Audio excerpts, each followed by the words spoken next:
The following is a presentation of the Belly Up Sports Media Network.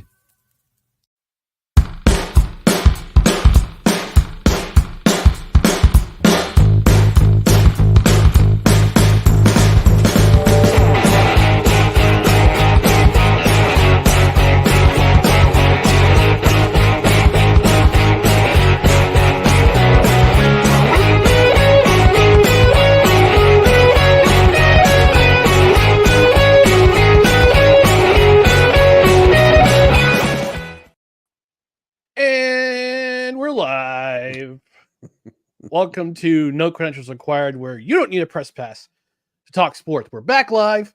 We are presented by the Belly Up Sports Media Network. My name is Ryan McCarthy. I'm one of the co-hosts. To my right is a man who definitely did not plagiarize contents from his book from Wikipedia, Dustin Henry. Dustin, how are you doing today? They're on to me. They're on to me. What I don't understand is, okay, Ryan, so I have to, candidly, I completely unplugged for like my time away. I didn't listen to anything. I wasn't reading anything. I wasn't doing anything. But I do have to say, how is this a trend? Because I don't know what you're referring to, but I will tell you that years ago, anyone who follows video games will remember this. A person at IGN plagiarized a review. He took pieces of another review and he put them into his own review, and he didn't even really change the wording. So people found out, and then people came for him, and they started going back, and parts of his resume were copied from other resume. It turned out he had been doing this for years. How do people think they're going to get away with this? Why would somebody copy parts of Wikipedia, an unreliable source at best, for their book? I don't understand how do they think they're going to keep getting away with this? Because they don't. Because they think I can get away with it because I have people on my side who will let me get away with it. But turns out, oh well. Anyway, we got a big show to get to. We're waiting for our guests to get here. But in the meantime, you can do us a favor and follow us on social media. Follow us on Facebook.com/NoCredsREQ, Twitter, Instagram, the scarcely used TikTok @NoCredsREQ, YouTube.com/@NoCredsREQ. And on the podcast side, subscribe to your favorite podcast on Apple Podcasts, Spotify, Spreaker, Amazon Music, iHeart, TuneIn, Pandora, wherever you podcast, and get notified on Twitter and on YouTube. Hit that notification bell so you know when either we go live or we have a pre-taped episode or we do some 10 extra minutes. And coming soon to No Credentials Required, the Three Rails Metro Hockey Podcast. We're recording our first episode on Sunday. I'm super excited. Myself, Dan, also known as Staniel Smooth, and Brian, who's actually a local. He goes to Siena College. Oh wow! He's a big Rangers fan. He'll be on. So we're gonna chop it up about the Metro, about the New York Metro hockey scene that includes the New Jersey Devils. So it'll be coming out next week. So I'm super excited about that. Oh man, I'm gonna have to check that out because I've been keeping up with the Oilers a little bit. First of all, start is not so good. So I might be looking for a little more hockey knowledge, and I got to up my hockey game anyway. But I'll have to look into that because we'll do some. I know your acumen because I podcast with you every week, and guess what? We're actual friends in real life. And then I know it's shocking. I know. But then the other thing is obviously podcasted with Staniel a few times. I know his passion, I know his knowledge. So I'm excited, and I like how that you're all covering different areas of it. You're all supporting different teams. Yes. Staniel Smooth is an Islanders fan, Brian is a Rangers fan, and I am a New Jersey Devils fan. So it's gonna be awesome. Like the three of us are gonna chop it up regarding who's the best team in the New York metro area. And right now it's my New Jersey Devils who are in first place in the Metropolitan Division. Not a big deal. I Not a big like the deal. I like the little, the little emphasis there. What time will the show be going? Do you know yet? So it's not going to be live. It's going to be pre-recorded. Okay. So we're going to drop it probably. We're going to record it on Sunday night. It'll probably be up Monday morning, and we'll probably have the podcast edition up around the same time. So, Oh, so stay tuned. perfect. All right. That's why you want. That's why you want to follow us on social media, because you'll know when the episode's going to drop. So it's gonna be a fun time. It's gonna be a fun time. So speaking of podcast, rate and review. Leave us a 5-star rating on the podcast side. Also, if you're on a podcast platform where we can review the show, leave us a review. If you're on Spotify, if you're listening and subscribing on Spotify, you can leave us a comment for every single episode, past and present, leading up to all the way to this episode. And we're a live show. We've got some comments already. Engage with the show. Leave a comment. If you're watching on replay, leave a comment. If you're watching on Rumble tomorrow morning, leave a comment. Except for you thirsty hoes who want our business. We're broke, so no, you can't have our business. But I know, Dustin, I know you had a long trip yesterday back from Virginia, and we were talking about that in the green room. But I know you might feel a little bit tired, but I know the magical sound to remind people to leave a comment always picks up your spirits. Oh, it'll revive me. I already feel the energy. Here come the chimes.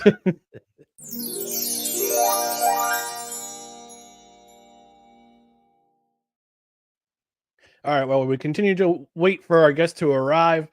We just want to remind you about Dustin's Extra Life fundraiser, which is raising money for the Bernard and Millie Duker Children's Hospital at Albany Medical Center. Go to extra-life.org, search Dustin Henry, and let me look at the live totals while we talk about this and wait for our guest to arrive. So Dustin, tell the folks at home, whether they're listening or they're watching live, about your fundraiser and what you're doing. I am raising money for, as Ryan aptly pointed out, the Bernard and Millie Duker Children's Hospital at Albany Med. It is affiliated with the Children's Miracle Network of Hospitals.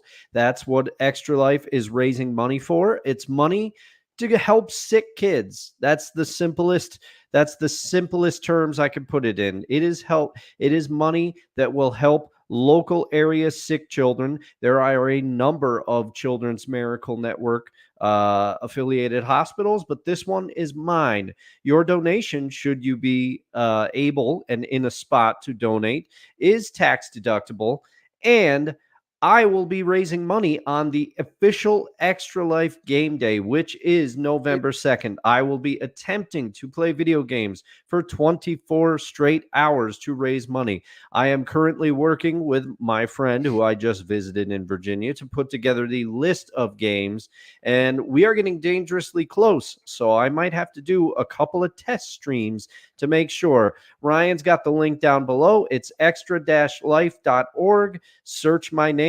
You will find me. Also, if you feel like tuning in on game day, I will be streaming live from twitch.tv, and I'm LDusto67. I've got a ways to go to hit my goal, but we're gonna try to get there. I've got a fundraiser on Facebook, and so if you're Facebook friends with me, take a look. You can donate through that, and you could also donate directly through the site. And the other thing that I want to say is, if you can't donate, I understand times are tough right now, but share the word. You can help in other ways. Retweet it on your socials. I did put information out on Twitter. I will be tweeting again as the time gets closer. I'll be putting another update on Facebook. Share the link if you see it, and stop by on game day. Love to have you. It should be a good time. Thank you, Ryan, for mentioning Extra Life. And I'm sure Ryan just may make an appearance. Will we do a pseudo live episode of No Credentials Required? I guess you'll just have to tune in to find out. And also, is Ryan one of the best gamers I've ever seen? Again, that's what we call a tease in the business, folks. You'll have to tune in to find out. Spoiler alert. No. I'm terrible at PlayStation Xbox. I'm terrible at that. Now, you put me in front of an NES or Nintendo 64 or Super NES or Sega Genesis, I'm the man. All right, I'm the man. Ryan. All right. All right. This is Actually, no. Actually, you know what? I have a Nintendo 64. Oh, wow. I can bring Okay. that for game day. Oh, man. I don't know how I would hook up to stream to that. We'll find out. Well, maybe we'll have to do that for your test run. Yeah, maybe. I mean, I don't know. That's some stuff behind the scenes. But what I was about to say, Ryan, is I have a RetroPie, which is a machine that I made that plays old video games. How are Nice. you at Mike Tyson's Punch-Out, one of my favorite games of all time? Let me get it this way. I have made it to Mike Tyson. Okay. Without the game genie. Yeah. Without the game genie. I've gotten to Mike Tyson. All right. Fortunately, he whooped my ass. Well, he does that like to he a lot always of does. people. He does that to a lot of people. But you got further than me because the furthest I've ever made it is Super Macho Man. Okay. You know, so I never got to Tyson, or in the version that some of us had. This may be a little, but it's what we called them. Do you remember Mr. Dream, Ryan? Yes. He was who replaced Tyson in the game after Tyson had his stint behind bars. And, you know, obviously Nintendo was like, we got to do something. But the problem is that Mr. Dream looks like Mike Tyson, except for one key difference. So a lot of us fans of the game back in the day, we called him White Tyson. That's right. That's what we called Mr. Dream. So. Oh, by the way, you need to watch our Total Football Talk Extra from Friday.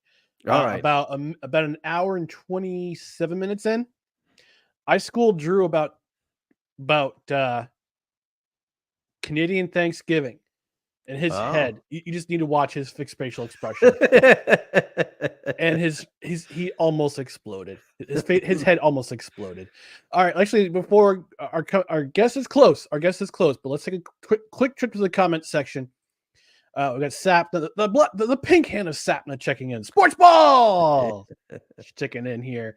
Welcome to Saints saying only consolation to Seattle's third loss is knowing clearly how much better they are than the Jets.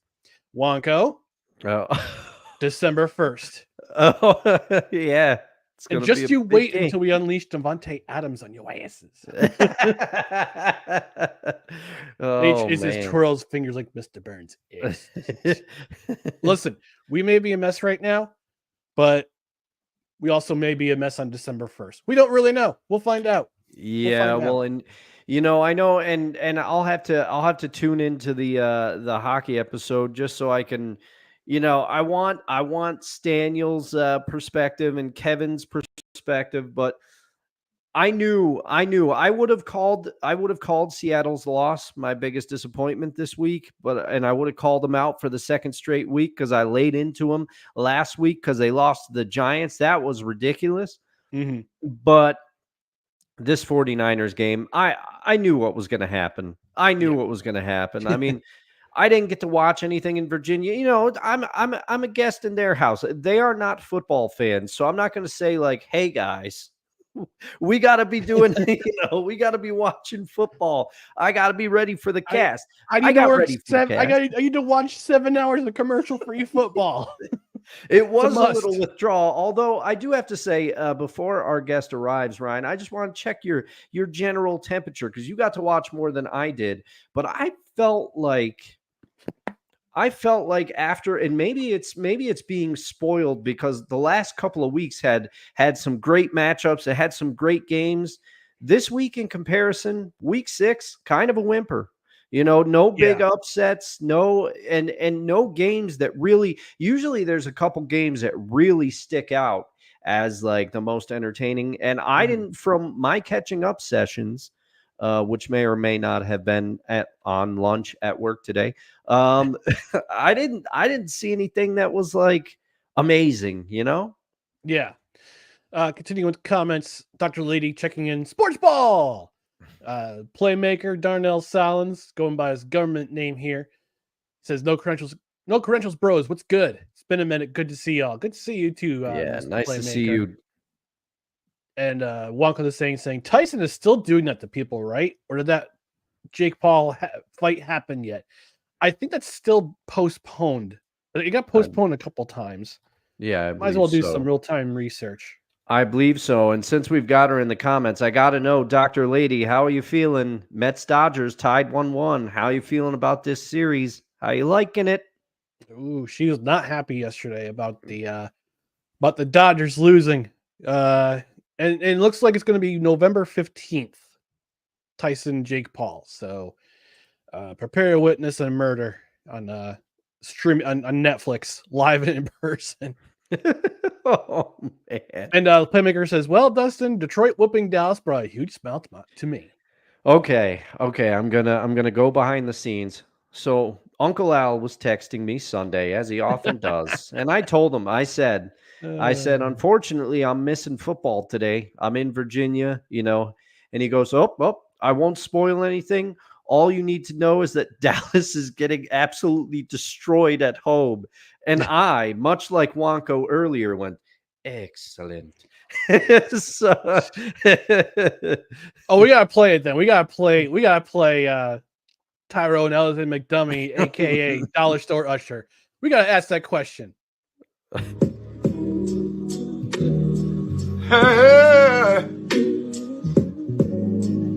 Ain't nobody calling me, texting me, paging me, asking me, are you still involved? Calling me, texting me, paging me, asking me, am I still involved? Y'all usually check on me. Listen. I'm still involved. Woo, shut up, my boy. I'm still involved. Oh, I'm still them boys, I'm still them boys. Yeah, I'm still them boys.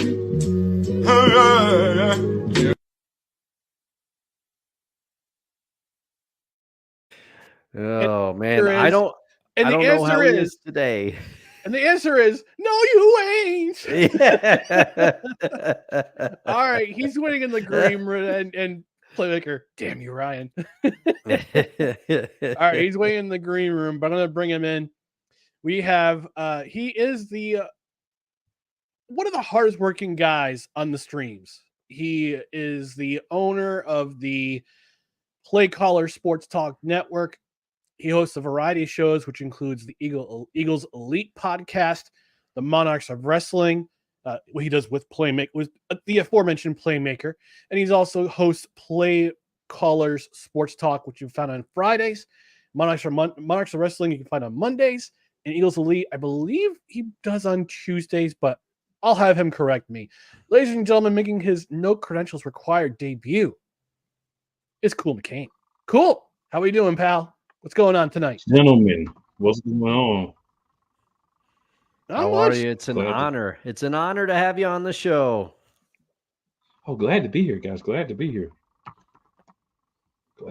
Oh yeah, absolutely. We've been meaning to get you on for quite some time, and thankfully tonight we got you on. We've been talking about other things other than Week 6 of the NFL, but since you're here, I see. Well, I don't know. Can we tell what team you like based on what your background is and the hat you're wearing? Who knows, man? Who knows? It's a mystery. Well played. It is a mystery. All right, and he's streaming live to his YouTube channel, which you can find Play Callers Sports Talk. You can find it in the description. Give it a follow, and also both on Facebook and it'll be also on the YouTube side, Facebook, and on the podcast description. You'll find his link to both playcallersportstalk.com and to his YouTube channel. So since he's arrived, let's get into week 6 of the NFL. We're going to start off with the biggest upset of the week. Guys, there really wasn't any, which is why I titled on the show card NFL week 6 was status quo, because we really didn't have any noticeable upsets. I mean, you could call Jaguar, you could call the Bears absolutely slapping the taste out of the Jaguars' mouth an upset, but Jaguars are only favored by 1.5, and that puzzled me. And even that puzzled me, because the Bears have been playing much better than the Jaguars up to this point. So I think we should probably move on to the next category. I would say so, because I originally, I was trying to catch up. I'm like, okay, I'm going to catch up on these games. I'm looking and I'm like, whoa, what happened to the Saints? And then I remembered that Spencer Rattler, not Derek Carr, was starting at quarterback. And I was like, oh, that's why. Okay, let's move on. Yeah. Cool. What about you? He's agreeing. I mean, can you call it? Yeah, I mean, there's not really anything I can look at and say there's a real upset this week. I mean, a lot of weeks we have that one that you can look at, but I mean, like you said, the Bears, you look at the Bears, you say maybe the Bears and the Jags. But I mean, I'm looking at the schedule just to see if there's anything I missed. No, there's not. Like, literally everything went as I'm looking at the schedule, like, let me double check. Yeah. I did the same thing. Well, I did the same thing. Yeah, everything is pretty much it. I should have had a good week in Pick'ems this week. Yeah, I mean, I looked at the schedule. I looked back just to make sure that every game on the schedule, like, just look at the spreads to see what happened, and it's pretty much every game except for Jaguars Bears, which again wasn't that big of an upset. Jaguars were favored by 1.5, but every game the favorites won, including last night's game, which we'll talk about in less than an hour, a little over an hour on Not Victory Monday. So we got a lot talked about. Shima's plugged there. Yeah. So we're gonna move on then to the biggest disappointment in week 6 of the NFL.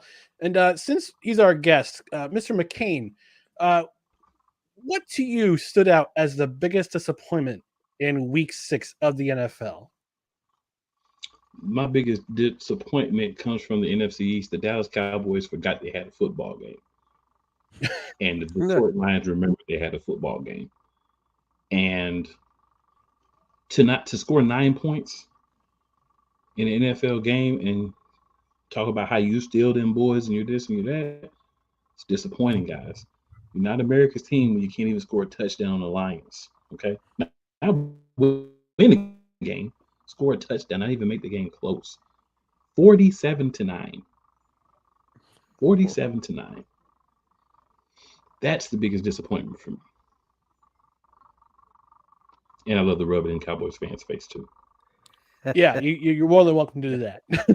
We were talking about that a little bit before you got here, and I had to play whoever you want to call him, Tyrone Ellison McDummy. Dustin calls him Dollar Store Usher. So I had to play him. They all work for me. Yeah. Dustin, how about you? What was the biggest disappointment in your mind in this? I kind of telegraphed my move in the green room before the show, but honestly, Ryan, I was extremely disappointed by the Seahawks play on Thursday night. But the thing is, I expected it. I expected it, and I was exhausted. I drove into Virginia. I got there Wednesday night. Then Thursday night, we were cooking. We were doing things. We were relaxing. I completely unplugged. But I did catch. I mean, come on, it's me. I gotta at least tacitly keep up with the Seahawks, and I was just disappointed. But the thing is, I was under no illusion that was not what was going to happen. Because if you remember on this show, I said, even when the Seahawks started 3-0, I said they've looked better than I expected so far, but I'm terrified when we do interdivisional play. And here we are. The Niners showed us showed us what could happen. And the game was not quite as close as the final score indicated, even though, the Seahawks, it looked like they had some plays, but it's just disappointing. It's disappointing to start 3-0 and then do a reverse Marty Schottenheimer Washington-led team at the time. If you remember, in 2002, they started out 0-5, then they got all the way back to 5-5. We started out 3-0. We go 0-3. We're 500 now. Disappointed and disgusted, Kevin. I see you in the comments. I've been disgusted for 2 weeks now. 2 weeks. And I didn't even watch this one, and I threw up in my mouth a little bit. He also said the biggest upset was the feeling he had during the Seahawks 49ers game. But I'm sure he wasn't upset about his Utah Hockey Club, starting with the 3-0. But your first loss was to my New Jersey Devils yesterday. Not a big deal. You keep doing it. It's going to be a trope on this show. It's going to be congratulations, backdoor shot and won. Well played, Mr. Matt. Well played. But I was like Gino, because Gino at the end of the Seahawks game, he was seen saying, "What are we doing?" And so I was like, Gino, what are we doing? So my biggest disappointment in Mr. McCain, I hope you don't mind if I go off a little, I don't say ham sandwich on this one, but my biggest disappointment was not so much in a team or an effort, but my biggest disappointment was a behavior. And that was the behavior of one Philadelphia Eagles coach, Nick Sirianni. AKA Nicky Tight Pants. Thank you. That behavior, jaw-jacking with the fans after a close win against the Cleveland Browns. That win could have been bigger, but the Browns, gotta give them credit where credit's due for their defense. Their offense is putrid, disgusting. I've seen this on the interwebs, and I'm going to repeat this, but it's either a fun or sad fact that Deshaun Watson has more settled lawsuits than passing touchdowns as a Cleveland Browns quarterback. I think it's 27 or 28 settled lawsuits and 19 passing touchdowns. But getting back to my main disappointment, which is Nick Sirianni. He jaw jacks it with the fans who are booing the Eagles throughout the game, even though they won. Jaw jacking with them. Then, and he deserved it. And then he has the nerve to bring his kids on stage during the press conference with on the lectern, behind the lectern, to kind of shield herself. Now, he went on to apologize for his behavior, but that's no way to be a leader. It's not a way to be a leader. If you want to be an NFL head coach, you got to have some thick skin, especially in a town like Philadelphia. Ask any Flyers fan or ask any ex-head Flyers head coach, Phillies manager, Sixers head coach. Heck, I'll even throw the Philadelphia Wings in there. Philadelphia Union head manager. I'll even throw in the Philadelphia Wings of the National Lacrosse League. The Villanova Wildcats. You throwing Villanova, yeah, the Wildcats, Villanova. Any Philadelphia-based college basketball team. You gotta have really thick skin to make it in this town. Now, granted, Sirianni has been to a Super Bowl. They lost that Super Bowl, but you can't jaw jack at fans because your team is struggling on offense. And if you let that kind of thing get under your skin, you can't be a head coach in this league. Go back to the booth. Go back to the booth. Be a coordinator. Hide under that blanket, that security blanket that is your head coach, because that's where you need to be. You can't be jaw jacking it with the fans because they're booing you. Like, celebrate with them during a win. Do that. That's the best way to interact with fans. Don't jaw jack after a win, after a close win, a closer than expected win. And dude, you can't do that. You can't. That'll make you very unpopular very quickly. And I wouldn't be surprised if things keep going the way they are in Philadelphia, that your time is over and you'll be collecting a paycheck from home after the end of the season. Church. Thank you. Thank you. Yeah, I mean, I gotta agree, and cool. I'd love to get your perspective because you actually are a fan of the team but you would know the team a lot better than me. But it just seems like the bloom has fallen off that Sirianni rose so fast. Whether it be his seemingly lack of a relationship with with the quarterback, or whether it's some of his baffling play calling decisions, or just from, like Ryan pointed out, his general demeanor. Because I could almost tolerate the jaw jacking more if they went on to blow out the Browns in the second half or something like that. But that's not what happened. They scraped this win out, and he's still like saying, "Oh, he's still going back with the fans." I mean, the fans are chanting "Fire Sirianni." What are you going to do? He's like Kirk Cousins going to the locker room. You like that? You like that? Yeah, Sorry, but Kirk 2 Chainz Cousins.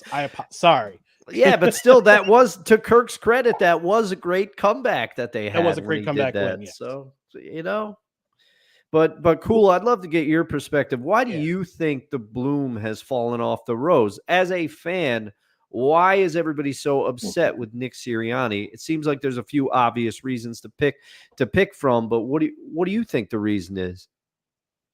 Well, first I want to say shout out to the White Dak Prescott, aka Mr. Kirk Cousins. But there are several reasons. Number one, whenever he's affected the play calling, we haven't been as good. The year that we went to the playoffs with Hurts, he gave up play calling duties in the middle of that season. And then the Super Bowl year, he was not a play caller. Both of those years, Shane Steichen was the play caller. Oh, yeah. And last year, he decides that he wants to bring in an OC, but make them use his playbook, which sucked. Most Philadelphia Eagles fans feel like he should have been fired this offseason. I don't know what he has on the coaches, if he's their little Diddy boy toy or what's going on, but there's some reason why he's still there. And it has nothing to do with football, because this guy sucks as a planner. He sucks as a leader. He sucks as a guy to have motivational speeches for anyone. Because if you're telling me, like before this last game, he's like, oh, we got to have passion. We got to give more every week. We got to look at what we're doing bad and we got to fix it. But these are all things that you're not doing. The only thing that you have is passion. This misguided, idiotic passion. Other than that, you're not fixing anything. You're going out to tell a group of grown men this is what you should be doing, but you're calling plays that are idiotic. You have admitted, and even the last game, you've admitted to going in and changing plays for the offense and the defense. Why in God's name would we want you, of all people, saying anything to the defensive coordinator besides good job? Here's some things I would suggest, right? He does not want to run the ball. He has to run the ball because of Saquon Barkley. If you ever watch the Eagles games, you hear them say Nick Sirianni's offense or Nick Sirianni play calling, because they understand that he is calling plays at least part of the time.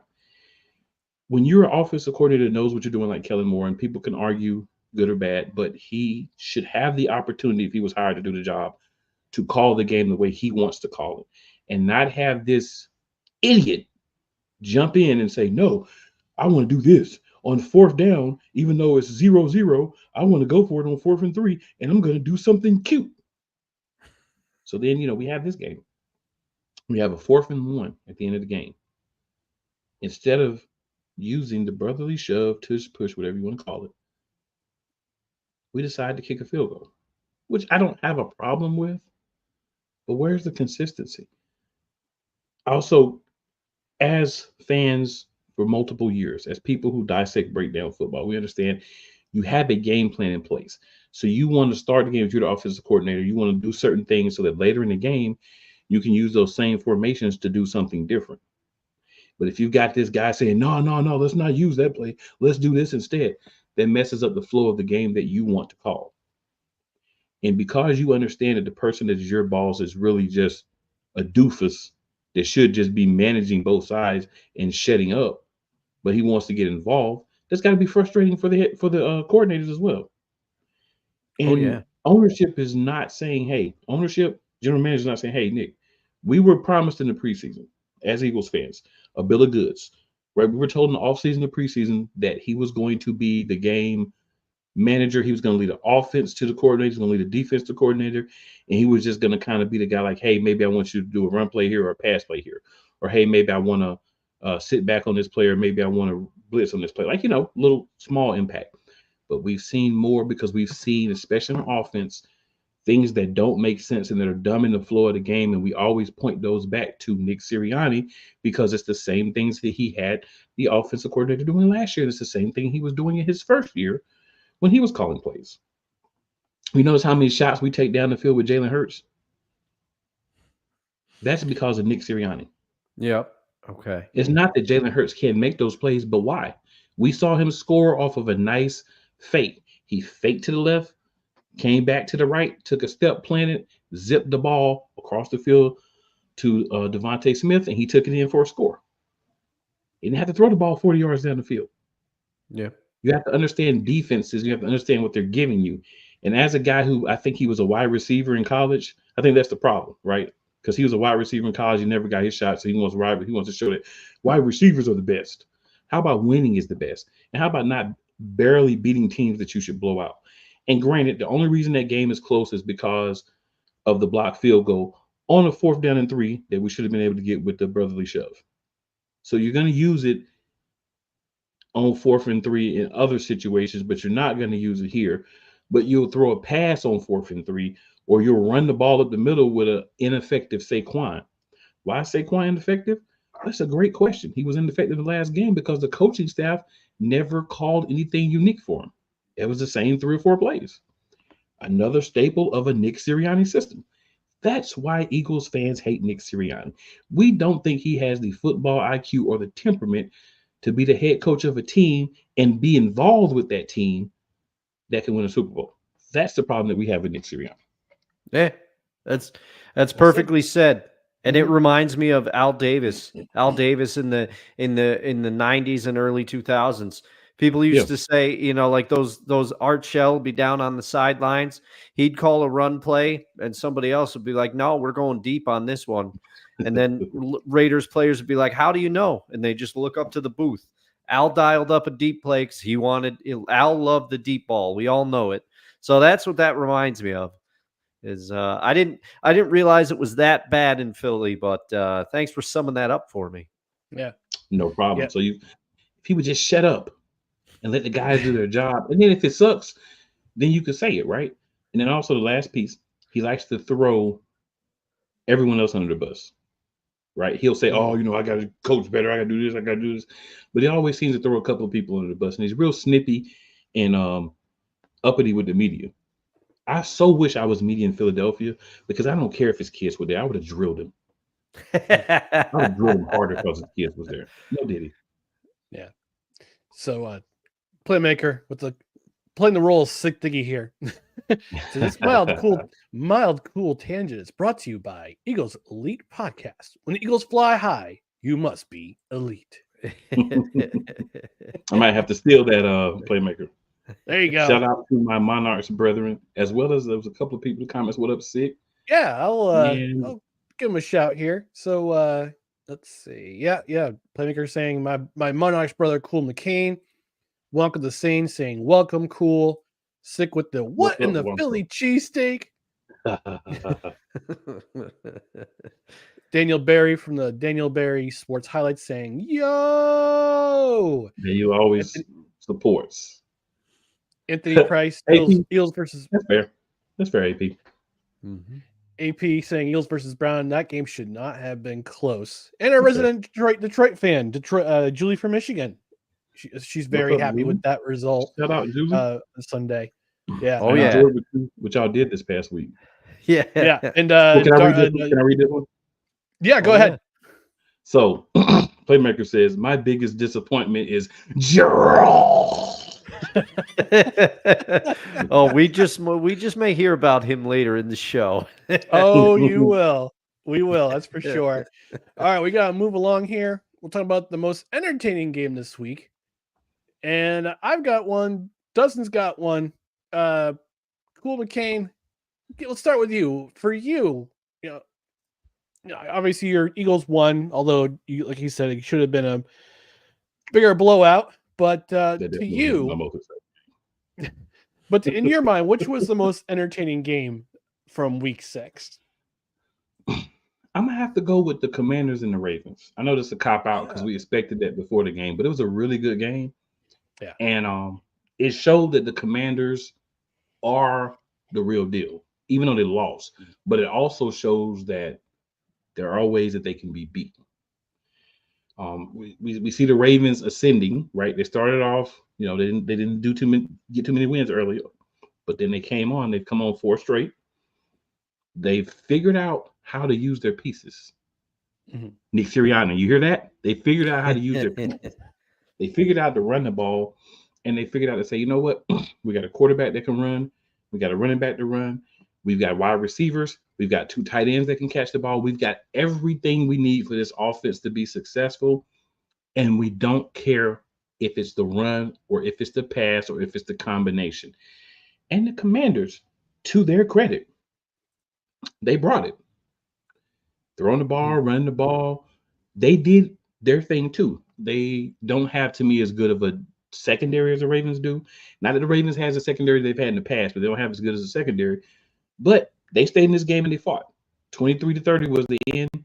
I thought it was a real interesting game. I, of course, had to go back and watch it because when it was on live, I was preoccupied, hoping we were going to beat the Browns. But yeah, I thought that was a really good game. Yeah, they switched over a lot during Red Zone to that particular game, and it was definitely they did. And I enjoyed it. That was on my radar this week as well. That's for the game, basically the game of the week in my mind. That was the game of the week. That was the one to watch because this was the real true first test for the Commanders in my mind, because you're starting to put a team together. Dan Quinn's putting together a decent defense. We're seeing what Cliff Kingsbury can do, not as a head coach, but as an OC in the NFL. And we've talked about how some guys are some guys are good head coaches, some guys are better coordinators, and I think we're starting to see Cliff Kingsbury as a better coordinator. Not they're using, and also Jaden Daniels. He was my guy. As I'll spoil alert a little bit. He was the guy who was who had the most notable performance in my mind from this week. But he stood tall against the Ravens, and this team has nothing to be ashamed of. They have nothing to be ashamed of. They should hold their heads high, taking on one of the best, probably arguably one of the top 3 teams in the AFC, and taking them to the limit and making them work. It made them work for that victory. Yeah, there you go. Yeah. It's been a pleasant. We knew Dan Quinn would turn the defense around. He is an expert at that.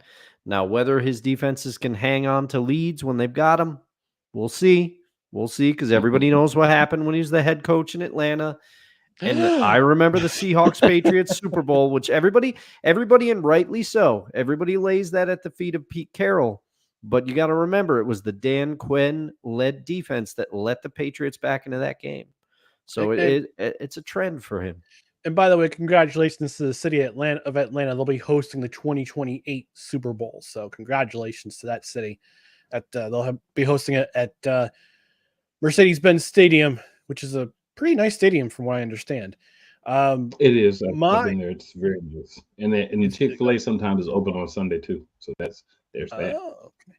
And from what I understand, Arthur Blank says the $2 hot dogs are still going to be in play for the Super Bowl. It won't be raising prices. So, for my most entertaining game, I chose the Saints and the Buccaneers. This game was already drunk at halftime. Buccaneers go up 17-0. Saints outscore them 27-7 in the second quarter. This resembled an arena football game. And funny enough, it's in a dome stadium, so it definitely resembled the arena football game. Baker Mayfield throws 3 picks in the first half. And Spencer Rattler, I'll say to his credit, he did all right in his first NFL start, but he still threw 4 interceptions. because that Todd Bowles defense likes to put it to a rookie quarterback. Bucks offense, 277 yards rushing, almost 600 yards collectively. And the fact that the Buccaneers shut out the Saints in the second half, Saints were skunked, absolutely skunked in that second half. The defense took over for the Buccaneers. They said, what are we doing? Let's lock it up. And they did. They threw 5 turnovers altogether. And this was because again, red zone kept going back to that game. It kept going back between the Commanders Ravens game and this game, Saints and Bucks. It kept going. It seemed like couldn't decide which one of the two was better of the game, because there's some sort of score going on. So that was that was the most entertaining game in my mind. And Playmaker says the same thing. Tampa Bay, New Orleans, most entertaining. Baker Mayfield throws 3 picks, and they still put up a 50-burger. Very entertaining. And Coach Dante, your co-host for Play Caller Sports Talk, he says, "What's good, what's good, guys?" And my guy, cool. What's up, Coach Dante? Good to see you here in the chat. Coach, what up? All right, Dustin, for you, what was the most entertaining game? All right. Well, I won't talk too long about this one. Is it my most entertaining game because it's the game that I saw the most of? Possibly. But also, I did think it was an entertaining game. If you know me on this show, everybody, I'll make fun of myself even for being like, oh, I love shootouts. I do love shootouts, but I also love a close game, and not a lot of close games this week. And so I got to pick your New York Jets, Ryan, versus the Buffalo Bills, because this was a Monday night game that kind of lived up to the hype. Sometimes they die on the vine, the Monday night games, and you could tell that even on the Manning cast, they're searching for stuff to say. They got their guest in there. You can tell when it's a real dud on Monday night. They don't know what to do. But this one, once I got home from bowling, I tuned in, and I saw a lot of it. There were signs that the Jets, first of all, we wondered on last Tuesday's show if they would play more inspired as a result of Salah's firing, if a spark would be provided. And I would say that the offense looked much better under the passing game coordinator. Is it Todd Downing, Ryan? Is that his name? Todd Downing. Yep. Okay. Thank you. So the offense looked much better because they did a few things. One, the rapport between Garrett Wilson and Aaron Rodgers is growing. 2, they actually used Breece Hall. He looked very good in this game. 3, Aaron Rodgers at times looked like Aaron Rodgers, the version that the Jets hoped they were getting when they signed him. He had a couple sour moments in this game as well, but he looked more like himself. And it was very entertaining. Aaron Rodgers threw up that bomb to Lazard right before the Hail Mary, right before the end of the half. On the Buffalo end of things, Ray Davis looked good in relief of the surprising James Cook not playing.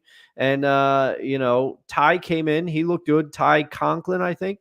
But Ray Davis looked amazing. And Josh Allen, people have a lot of things to say about Josh Allen, but he just makes these plays sometimes. Like, they had Josh Allen in his own end zone. And I was watching the Manning cast, and Peyton Manning's going, throw it away. And Bill Belichick, who's on there, he's going, contain him to the Jets defense. Josh Allen, of course, they don't contain him. He runs, he scrambles a little bit, and throws a 46-yard pass to the aforementioned Davis. And those are just the type of plays that he makes to extend the game. And also the wind made the game very entertaining because it made kicking not a guarantee. Tyler Bass missed a couple of field goals, but unfortunately for you, Ryan, Greg the Leg also missed the upright. But Tyler Bass missed an extra point, and he missed a field goal that would have extended Buffalo's lead, kept this game close, and it came down to Rodgers trying to win it at the end on one of the last plays. Buffalo picked him on a pass that could have gone either way. It was kind of underthrown a little bit, and it just got away from him. But it was a good game. It was a good game to watch, and I don't know. I'm sure you'll talk a lot more about it very shortly on Not Victory Monday. Yeah, 45 minutes. 45 minutes. Yeah, I do want to say, though, for all the money that both the Giants and the Jets ownership put up to build MetLife Stadium, with a little help from the state of New Jersey, you can't put a retractable roof to prevent the crosswinds from coming in. Like, you can't do that. I mean, we can talk about the crosswinds all we want. Zerline hitting the posts. Well, that Bass extra point was worse. That thing had no. That thing That was had no from a bad shot. hold from my. That was from a bad hold from what I understand. So, Oh, I would okay. interject one thing here, Mr. McCoffey. One thing I would interject here. Can we fix that field? What's interesting? I saw us in passing. I saw on the Athletic that players are starting to speak out about a possible 18-game season. And they said, okay, you want us to play 18 games? We want 2 conditions. We want 2 bye weeks, and we want natural grass on every single field in the NFL. It can be done. It can be done. Every single stadium, you can do it. Terrible. You can. These fields are horrible. Yeah, MetLife Stadium is the worst field in the NFL. It is. It's really bad. I hate playing there. I hate that we have to play the Giants there this week because somebody's probably going to get hurt. Of course. No doubt. Yeah. No doubt. I mean, DJ Reed was hurt. He's got a groin injury. And Chuck Clark is now in the IR because he busted his ankle on that turf. So, yeah. Yeah, we're bad for groin injuries on the Eagles this year. Yeah. All right, we're going to take a quick break. When we come back, we'll read some more comments, and we'll talk about a couple more items here on the OG edition of No Credentials Required. Stay tuned.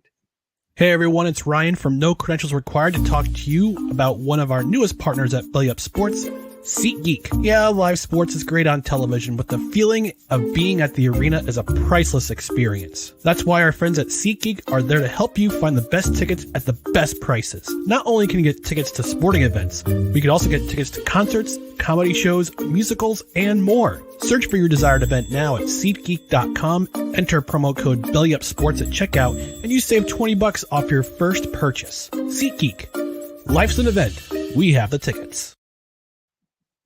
That's right, folks. SeatGeek is your place to get tickets for any sporting event. NFL's in full play, college football, Major League Baseball playoffs. Look at the championship series going on right now. The Yankees are currently in action, and I believe they're already up 1-0 on the Cleveland insert name here. So, yeah, let's go Yankees. But you also got the NBA, if you want the NBA, NHL, you got college football. But it's not just sports.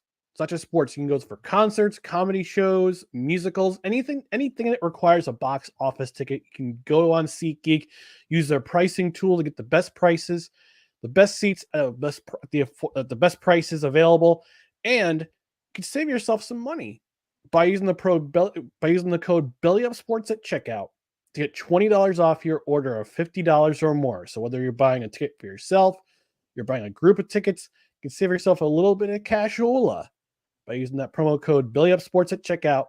Get $20 off your order of $50 or more. So again, SeatGeek.com, BellyUpSports at checkout for $20 off your order of $50 or more. All right, we're going to move on to the most notable performance. I kind of laid out my most notable performance in our last segment when I said Jaden Daniels. Great performance on Sunday, despite the loss. 25 of 35, 288 yards. 269 yards, 2 touchdowns. Nothing to be ashamed of. Dustin, your most notable performance from week 6. Well, surprisingly, I've got 2 performers I'd like to point out, and they're both from the same game. So I have to give, as much as it pains me to do this, I have to give a little hat tip to Drake May. He looked pretty good in his NFL debut. Go back and watch his throw to Butte on the Patriots, number 9, I believe. He throws a beautiful touchdown pass to him. Now, there were some warts, especially in the first half. He got sacked a bit. He went up against the Texans, are a decent defense. Okay, they're very good. So he went up against a defense. He threw 3 touchdown passes. He completed 60% of his passes. and 3 TDs with the 2 picks. One of them was on him. It was a bad throw, but the other one was tipped. So you can't really, going up against the Texans for your first start, that caliber of defense. He looked like the situation wasn't too big for him. He made plays with his legs a little bit. He had some great throws. He moved the ball when he could. He had some not so great throws, but that's going to happen. When you compare it to the way that Bo Nix has looked, Caleb Williams, to me, who's coming around, and Jaden Daniels, they're in a class of their own. But most rookie quarterbacks aren't going to do that. I thought Drake May, he did well for himself in this game. And then, ironically, I'd like to give a shout out. Another standout performer from the same game on the Texans side of the ball. Texas D end, he sacked. Let me see. Where is my note? Did I not put his name in? It's escaping me. It's escaping me right now. Oh, this is humiliating. Is it Will Anderson? Yes, it is Will Anderson. Thank you for the assist there. You jogged my memory. Will Anderson. He sacked Drake May 3 times. He had one batted down pass and 4 additional tackles for a loss. So on the defensive side of the ball, he showed up to play. Mr. McCain, your most notable performance in week 6 of the NFL. So this is a little petty, but those who know me know there is pettiness within me. Petty. Sprinkling salt into the room of the Arlington football team, aka the Dallas Cowboys. Jared Goff, week 6, 315 yards, 3 touchdowns. My man had a 153.8 passer rating. He is the only quarterback with a 150 plus passer rating in a game against the Cowboys all time with a minimum 25 attempts. So Wow. He's the first player with over 25 attempts to have a 150 plus passer rating against the Dallas Cowboys. Let that sink in. And let's go even a little deeper on Jared Goff. I got to give Jared Goff some props because I've been hard on Jared Goff over the years. So you got to go just as much giving it the props as you do when, you're going the other way with a player. So last 3 games, 81% completion, 7 touchdowns, just 1 interception. He's the 4th player since 1970. For those who know me, I know I'm not really a stats guy, but this is interesting. Since 1970 to complete at least 80% of his passes in a 3-game span while also throwing 800 plus yards and 7 touchdowns. And I'm going to give you the other names. You may know these gentlemen. One is Drew Brees. He did it in 2018. It's this guy you might have heard of that we talked about earlier. He's good at doing Monday night games. Peyton Manning, he did in 2013 and 2008. And then Phillip Rivers did in 2013. So, I mean, very impressive. And again, just to rub a little dirty sea salt in the room that's mixed with dirt, David Montgomery, 80 yards and 2 touchdowns, and he ended up forcing 10 missed tackles against Dallas. Very good. Crazy. Very good. And I know about Jared Goff because a couple weeks ago on Monday night against my Seahawks, he didn't have a single incompletion. So Jared Goff's been balling this year. Balling. Yeah, that Lions team had Cowboys fans screaming this.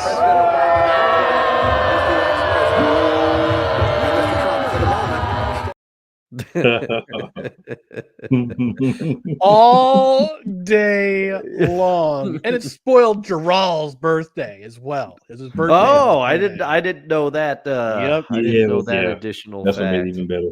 Okay. Happy birthday! Here's a crap sandwich. And hey, this is what Gerald must have run it because that's the team he put together. That's his team. That's the team he put together. Instead of going out and get players, you overpaid a quarterback. So congratulations, you got to live with that. And he could have had Derrick Henry. Instead, he's got never even reached out to him. Now he's got Rico Dowdle in the corpse of Zeke. Yeah. Goodness gracious. All right. Before we get out of here, we're going to give you our hottest individual take from the week. And I'm going to let our guest lead off for this segment, Mr. McCain. What's your hottest individual takeaway from week 6 of the NFL? So what I take away from week 6 of the NFL is we had a lot of great quarterback play, right? We had Jalen Hurts uh, have a good game, mistake free, no fumbles, no interceptions, nothing. Jared Goff, we just talked about. We had 2 quarterbacks in the Ravens Commanders game. We had several quarterbacks have really good performances, unless we leave out the man who seems to have like 14 out of 17 games. He plays great in Baker Mayfield nowadays. But so many great performances from quarterbacks. We had a lot of guys on bye that are, big time players, but we had a lot of other guys fill in. Keenan Allen had a really good game. Romeo Dobbs, last week, he's not even on the team almost. Comes out, has a really good performance, and shows like, yeah, you actually should give me the ball. So, a lot of guys stepped in, a lot of guys stepped up and played really well and entertained us. So we had a really entertaining slate of games this week. There weren't many of those 17-9 games. There were 1 or 2, but for the most part, we got some nice explosive games, at least on one side, right? The other side, right? Dallas Cowboys are really good, but we got a lot of games that were really, explosive on both sides. So really fun week for the NFL, and not a lot of surprises, which it's good to have one of these weeks, because the first 5 weeks, it was like you don't even know if your team can win, because teams that were supposed to lose were winning, teams that were supposed to win were looking terrible, teams that were supposed to look bad were looking good. Hey, at one point in the season, the Panthers got to win. Like, what in the world is going on with the NFL? So it was good to get a little stability this week, and just, some great performances, but teams that should produce well producing. So kudos, NFL. How about we get a couple more of these weeks in there? We need these. Mm-hmm. Indeed. Was that expression church? Yeah. Yes. All right, Dustin, over to you. Your hottest takeaway from week 6. Well, cool. I think you might like this one, because my hottest take of the week is all about one Jerry Jones, former Arkansas Razorback. So he will never do it, but Jerry Jones needs to hire a GM, okay? He needs to hire the GM. If he wants this team to go anywhere, he needs to hire someone who has an actual football acumen, because the 90s was a long time ago, and guess what? Jimmy Johnson put those teams together for you, and then you just brought Barry Switzer in to carry it on. After Jimmy, you summarily let him go because you wouldn't give him control. You wanted to pick your own groceries, Jerry, and look what it's gotten you. It's gotten you years of mediocrity with Quincy Carter at quarterback and such luminaries as Drew Henson. Former New York Yankees legend Drew Henson, mind you. Yes, but Jerry will never cede control of the team, and it's his own fault. And maybe he was a little extra salty because of the loss on his birthday, but he went on a radio show. It was an interview that he was doing, and they asked him about the struggles of the team and some of the signings they didn't make. And I think they mentioned Derrick Henry, and Jerry Jones, he got very incensed, and he said, that's not your job. That's not your job to tell people the mistakes that I've made. And he said, if you don't stop asking me these questions, he said something to the effect of, I'll find somebody else to ask these questions. And I'm not kidding. So he basically said to radio hosts, if you don't ask me the right questions, I'll find someone who will. The hubris on this man to think that he could just, I'll handpick radio hosts in the Dallas area who will be flattering to me. But Jerry, I have news for you. If you would like to elevate yourself to the position of GM of your own team, you got to eat the crap, as Ryan eloquently said, crap sandwich that you got on your birthday from the Detroit Lions. You gotta put up with it. You gotta put up with it. It's your own fault. You dug this grave, and then when somebody tries to call you out for it, because guess what? They're trying to do a radio show. You tell them, I'll find somebody else to ask the questions. Nice work, Jerry. Nice work. Yeah, from my understanding, yeah, from what I remember a couple of years ago on Hard Knocks, he used to put he would put salt on his egg McMuffin because he can. Yeah, definitely put a little salt on that crap sandwich you got on Sunday, pal. Yeah, that's for sure. That's for sure. Oh man. All right, my hottest takeaway from week 6. I caught a random video on this Baltimore Ravens fans. I'm not going to play the video because No. A, we'll probably get marked for it, and B, it doesn't deserve another play.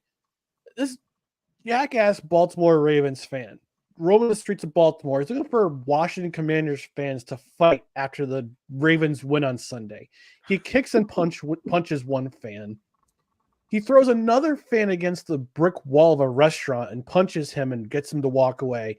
And then after that, he poses for the camera with a little stretch, a little bit of muscle, like a pro wrestler, and yelling, "I don't lose. I don't lose."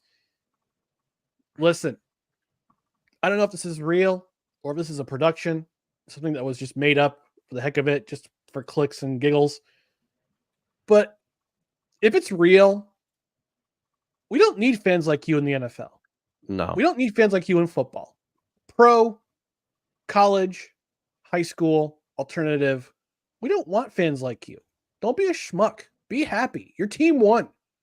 And what you do is you embarrass yourself, you embarrass your family, you give a bad name to your fan base, and there's people already trying to dox him on social media. There was people doxing him on social media, letting people know who he was and where he worked, which means you'll probably lose your job.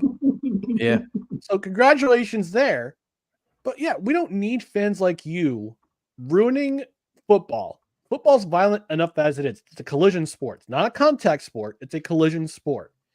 And for you to go out in the streets of Baltimore, and I don't know if it was under the influence or if he's just being a jerk. We don't need fans like you in football, period. Yeah. Period. I hate the fact that, listen, I have a friend, he's a family member who was on the coaching staff of an AFC East rival. And he said, I used to hate going to MetLife Stadium because Jets fans would threaten my family because I was coaching the Patriots. And that's not cool. No. That's not cool. I'm all for chopping it up with other fans when they come to visit the stadium that I come to. Jokingly, I'll buy them a beer. Hey, great touchdown. Great game. Have a safe trip back.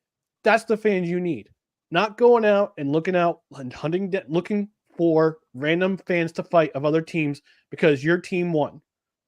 And by the way, that guy should be in jail. And also the people recording it should be in jail as accomplices as well. So we don't need fans like you. Go find another sport to watch, or don't watch sports at all. Heck, Yeah. if you go to jail, you'll be watching whatever is on the TV of your cellmate. He'll be one controlling the TV, not you. So you'll be watching what he wants to watch. So quick question, Ryan. Are you against fighting before the game's over? When we don't know who's won yet? I'm during the against game? it. I'm against it, period. Like, there's no room for that. You won't like that, There's maybe. no room for that mess. Like I see the videos of people fighting in the stands during the game. I'm like, you paid how much money to go watch your team and then spend all that money on alcohol and all that and before the game. Then you go into the stadium, you probably have a couple more drinks, and then you're trying to pick fights with other fans of other teams. I hate that. I hate that. It's like, because it's a waste of money, and you'll probably never be allowed in that stadium ever again. Which is why I like when I go, and Dustin, you know this too. Like, we've been to games together. Like, I'll have a couple beers, but I won't go crazy. No, because it's not worth the embarrassment and not enough thinking. Exactly. Thank you. We gotta make that into a shirt. Merch. cross merch promotion here. Cross merch promotion between Blake Collar Sports Talk and No Credits Required. Less thinking, less drinking, more thinking. Yeah. I like it. All right, so that's our show for the tonight. Mr. McCain, where can the good people find you? Can find your programming, all of your programs. That's the easiest way to go right there, y'all. That's the easiest way. But coming up tomorrow, 8:30 p.m. Eastern Standard Time, Eagles Elite, we will be reviewing the game from this past week. We'll be talking about Mr. Sirianni. We'll also be talking about one Darius Slay that keeps just yapping. And we'll be previewing the Giants game. So that'll be the nearest place to find me. And that's go to YouTube, type in at Eagles Elite Podcast. Page will pop up. You'll see the shield with the eagle in it. You'll see this either lovely or hideous face, depending on how you feel about it. Doesn't matter to me, but as long as you watch, it's cool. You can call me ugly as long as you watch. But yeah, we'll be talking Eagles tomorrow. Of course, Friday night, you can catch me on Play Callers Sports Talk Live. Saturday night, NFC Beast. You can find that on either one of the channels, either at Real Play Callers or at Eagles Elite Podcast. And then Sunday mornings on Sports Wave Network, in conjunction with Shady Sports Network as well. You can catch the NFL pregame report Monday night back on at Real Play Callers, Monarchs of Wrestling. And there are others, but we'll stick there just so I don't confuse anybody. All right. Yeah, you, like I said, you're one of the busiest content creators I know. Thank you for joining us. We appreciate you stopping by. You're more than welcome to come back anytime. I know credentials required, whether we're talking football or whether we're talking other sports. So, yeah, I appreciate it, gentlemen. I appreciate you guys having me. Yeah. Like I said, we've been meaning to have you on for a long time, and thankfully we got a night where we could have you on. And again, you're watching on his other his Facebook and his YouTube. A couple comments before we get out of here. Playmaker saying most notable performance: Sean Tucker of the Buccaneers, 136 rushing yards, 56 receiving yards, 2 total touchdowns, and he went 14-0 in picks this week. Dang. That's impressive. I didn't know I didn't do that well. Very impressive for sure. Wonka the Sane saying my hot take: end Thursday night football. 3 games in 11 days sucks. Not saying it would change the win-loss record, but it should help player health. Agreed. Yeah, because my Jets had to play 3 games in the first 10 days of the year, between Monday night game, then traveling to Tennessee, then coming back home for the Patriots game. So yeah, 3 games in 10 days. It's not fun. He also says, thank you all. Great show. Playmaker saying amen, and you get the claps. So good on you, Dustin. was it for my take on Jerry Jones, or was it for your hot take on Jerry? Or was it my Jerry Jones when I was at Arkansas? Yeah, it could have been that too. All right, we're gonna get out of here. Yeah, very good. Yeah, we're going to get out of here before we do that.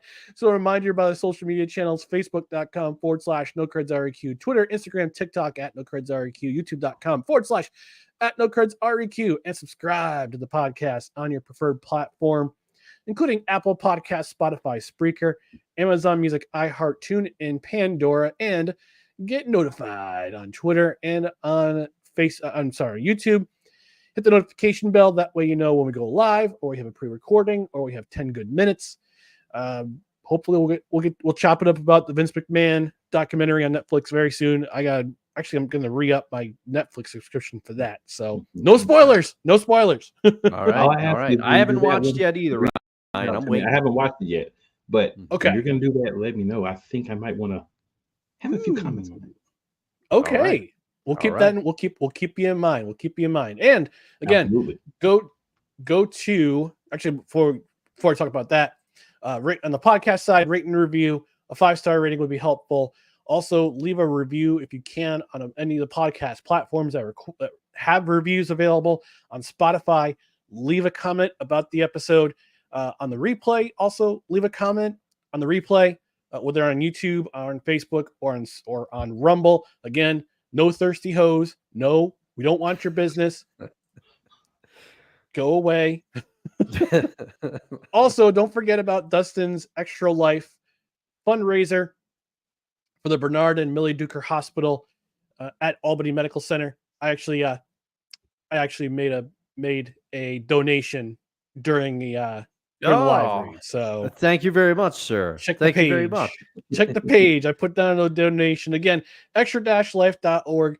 Search for Dustin Henry. You'll find his his marvelous face there, and he's telling you his purpose, and you'll see his progress in the progress bar. Coming up close to the date where he's going to play video games for 24 consecutive hours. I say go for 25. Make it extra for extra life. It technically will be 25 because daylight savings time is still a thing. That's right. You mean daylight stealings time? That's what you mean. Yes, which I hate it. I have to take extra vitamin D. I hate when the days are short like this. I can't stand it. All right, we're gonna get out of here. We'll be back live for the first time in a while on Saturday morning. Me and Dustin will be back live talking about Thursday night, reviewing Thursday night football and talking about the rest of week 7 in the NFL. What we're looking forward to. But in the meantime, thanks for tuning in to No Credentials Required, where you don't need a press pass to talk sports. We're proudly presented by the Belly Up Sports Media Network. For our guest, Mr. Cool McCain, for Dustin Henry, I'm Ryan McCarthy. We'll be back on Saturday morning. Come back and watch us then. Until then, have a great night. Good night, everybody. Peace.